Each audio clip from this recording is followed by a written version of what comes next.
आपके bank account में जो पैसा है वो नकली है। एक सेकंड सौरभ, मैंने खुद जाके जमा कराया था, वो नकली कैसे हो सकते हैं? चलिए जानते हैं। एक टाइम पे बाटा सिस्टम चला करता था, लेकिन ये बहुत कॉम्प्लिकेटेड था। अब पानी के बदले पानी वाली सिचुएशन तो थी ही नहीं। अब चावल के बदले आटा समझ आता था, लेकिन चावल के बदले घोड़े समझ नहीं आता था, और काफी सारी जो वैल्यूएबल चीज है उसको ठीक से वैल्यू नहीं किया जाता था, इसलिए सिस्टम जो बहुत कॉम्प्लिकेटेड था। बट उसके बाद लोगों ने इसमें थोड़ा सा चेंज लाया, जितनी भी वैल्यूएबल चीज थी सिर्फ उसी को अपना बाटा सिस्टम में इंक्लूड करना चालू किया, जैसे कि गोल्ड को, सिल्वर को, एनिमल्स को, वाइन्स को, इन सबको वाटर सिस्टम में इंक्लूड करना चालू किया। बट प्रॉब्लम अभी सुधरी नहीं थी। एक टाइम बाद फिर जो सोने और चांदी के सिक्के हैं वो सबसे ज्यादा यूज होने लग गए कि हम सोने और चांदी के सिक्के ही देंगे। बट ये भी थोड़ा अनसेफ था, बहुत अनसेफ था। जब भी आप बाहर निकल रहे हो सोना और चांदी लेके चल रहे हो, ये बहुत ही अनसेफ था। उसके बाद सोनार लोगों ने क्या कहा कि आप ये जो सोना है ना वो हमें दे दीजिए, आपकी जो रिसीट है वो हम आपको एक बना के दे देंगे, और उससे लोग आपस में डिस्कस कर लेंगे भाई मेरे पास इतना पैसा है, इतना पैसा है। Is it a good idea? लोगों को लगा हाँ यार गुड आइडिया। उसके बाद थोड़ी टाइम बाद सोनार लोगों को समझ आया कि यार लोग ना अपना सोना वापस लेने आते ही नहीं है। सोना उनके पास पड़ा हुआ है एज इट इज, बट वो कभी सोना वापस लेने आ ही नहीं रहे हैं। तो उन्होंने फेक रिसीट बनाना चालू कर दिए। मार्केट में फेक रिसीट भी चलने लग गए। जो ये फेक रिसीट है उसे करेंसी कहते हैं, और जो सोनार है उसको आज के जमाने में हम बैंक कहते हैं। तो बैंक क्या करता है चलिए जानते हैं। बैंक में मान लीजिए आपने 10,000 रुपए जमा करवाए, तो आपके अकाउंट में 10,000 रुपए का डिपॉजिट दिखाया जाएगा। पर बैंक उन पैसों को रखते ना,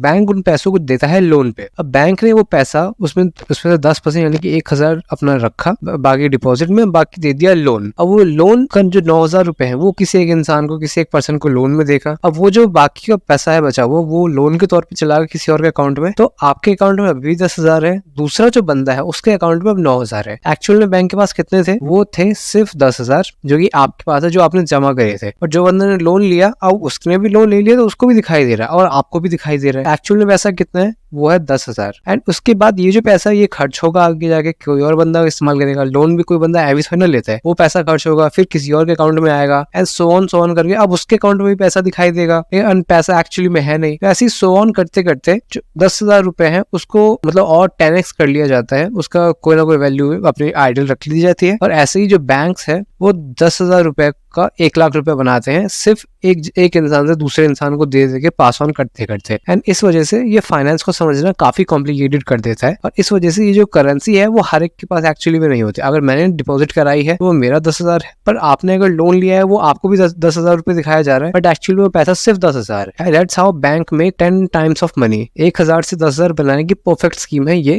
विद बैंक, और ये काफी ज्यादा कॉम्प्लिकेटेड है इसलिए ताकि आपको इतनी आसानी से समझ ना आए। चलिए अब दूसरा केस देखते हैं। सौरभ ये तो आपने बहुत ही कॉम्प्लिकेटेड चीज समझा दी, एक सिंपल चीज भी समझा दो कि मनी ट्रैप है क्या। तो मान लीजिए आप 1,00,000 रुपए कमा रहे हैं, ठीक है, मानना मुश्किल लग रहा है, बट आज आप कॉलेज से ग्रेजुएट होते हैं और 1,00,000 रुपए कमा रहे हैं एक पॉइंट पे। अकॉर्डिंग टू जितना भी टैक्स स्लैब है उसके हिसाब से 20,000 रुपए बनता है यहाँ पे टैक्स, यानी कि आपके पास इन हैंड आया 80,000 रुपए। अब आपको लगता है कि यार मैं इतना पैसा कमा रहा हूँ, तो अब आपने लिया है घर, वो भी EMI पे, और एक बहुत अपना पुराना सपना पूरा किया। और लोग ज्यादातर अपनी सैलरी का 50% स्पेंड कर देते हैं अपने होम लोन पे। तो आपका 40,000 गया होम लोन पे। फिर आपने ली एक गाड़ी, क्योंकि आप घर ली है, वहां पे सबके पास गाड़ी है, तो आपने ली गाड़ी पे गया आपका 15,000 की EMI, ठीक है। एंड प्लस में आपने स्पेंड करना चालू किया, और स्पेंड भी तो करोगे ना, गाड़ी ले ली, घर ले लिया, भाई स्पेंड भी तो करोगे, नॉर्मल खर्चा भी तो आएगा। ऊपर से आप 1,00,000 कमा रहे हो, फिर 30,000 आपने स्पेंड किया, और ये स्पेंड भी अब नॉर्मल है क्योंकि आप 1,00,000 रुपए कमा रहे हो उस हिसाब से। तो इस हिसाब से 40 + 30 यानी कि 70 + 15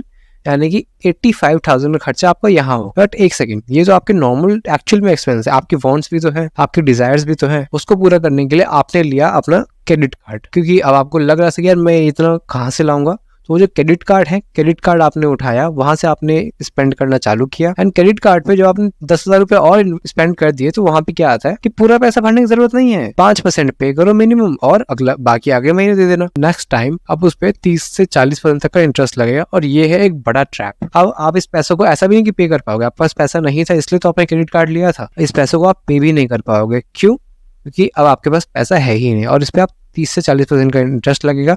एंड अब आप इस लूप में फंस चुके हो, बहुत बुरी तरह फंस चुके हो। आप अपने आप को सोशली कंपेयर करना बंद करो। आप नॉर्मल गाड़ी से आओगे तब भी चल जाएगा, नॉर्मल घर होगा तब भी चल जाएगा, 20s में घर नहीं होगा तब भी चल जाएगा। सो इस मनी ट्रैप से बचो। और ये वीडियो अच्छा लगा तो इस वीडियो को लाइक कीजिए, make sure to subscribe the channel. हम मिलते हैं अगली वीडियो में, और अगला वीडियो किस टॉपिक पर होना चाहिए ये मुझे कमेंट में जरूर बताइए।